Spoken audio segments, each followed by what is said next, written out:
Әр адам өз тегіне тартады. Араб шөлінде қиын да ұзақ сапар шеккен бір шейх ұлына басынан кешкен оқиғаларды былай әңгімелейді. Бір алыс сапарға шыққан едім.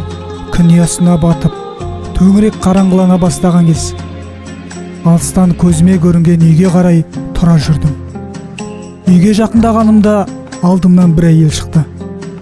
Жалғыз екенімді көргенде қайран қалып: "Сіз кімсіз? Бұл жерде не істеп жүрсіз?" деді. Мен "Құдай қонақпын" дедім. Әйелдің қабағы түйіліп үндемеді. Менімен ешқандай жұмысы болмай, тамақ дайындауға кірісті. Дастарханды әзірлеп, ас ішуге кірісті. Бәрін жалап жұқтап жеп алды.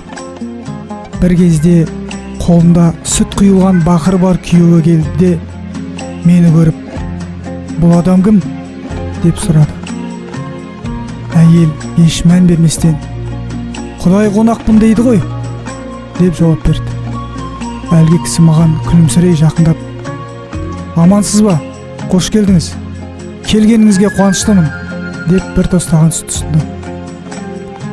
"Қарныңыз аш шығар, бір нәрсе жедіңіз бе?" деп сұрады. Мен "Иә, ашпын" дегенімше әйеліне ұрса жөнелді. Екеуінің арасында ұрыс басталды. "Ұят емес па?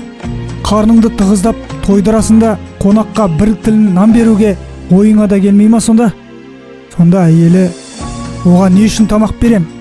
Өзімнен бір тілім нан да ауыспады" деді.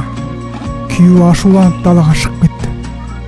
Мен де мынау не істемекші екен деп артынан ақырын басып сыртқа шықтым. Сол кезде менің не көргенімді білсем ғой. Әлгі кісі менің түйемді жерге жығып сойып жатыр екен. Ішім қатты ашыды, бірақ еш нәрсе демедім. Таң тамаша қалдым. Үй иесі өзімнің түйемнің етін өзіме сыйламақшы деп өз-өзіме күбірледі. "Иә, жарайды, мұны да көрейік. Енді мына шөлде жаяу қалдым" деп ойладым. Әлгі кісі от жағып, етті пісіріп, табаққа салып алдыма келді. Ішім қан жылаудай еді. Ешқандай зауқым жоқ. Сонда да тамаққа отырдым.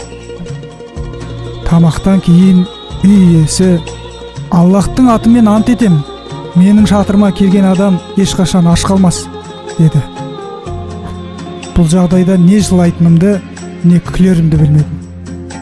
Қонақтың өз түйесін өзіне сойып берсең, әрине аш қалмайсың дедім ішіме. Бірақ сабыр сақтадым не дегенменде. Содан кейін ол кісі шатырдан шығып кетті. Бұл қызық адамның ісіне таң қалып отырдым. Біраз уақыттан кейін мен дауыстап шақырғанын естіп сыртқа шықтым. Далада ол бір түйенің бұйдасынан ұстап тұр еді. Маған жақындап: "Мынаны ал. Бұл түйені саған сойған түйенің орнына беріп тұрмын" деді. Түйесі менің түйеме қарағанда қоңдылау, жақсырақ түйе еді. Ертеңгі күні таңертең жол жүрдім. Үй иесі маған ыстық нан, сүт, бір бөлек піскен ет ұсынды. Жылы-жылы сөйлеп шығарып салды. Ыстық шөлде күні бойы сапар шектім. Кешке жақын алдымнан кездескен үйге келдім. Мұнда мені бір әйел қарсы алды. Күлімсіреген, жылы жүзді әйел еді. "Сіз кімсіз?" деді. Мен "Құдай қонақпын" дедім. Әйел болса: "Қош келдіңіз, қуаныш әкелдіңіз. Құдай қонаққа әр уақытта есігіміз ашық.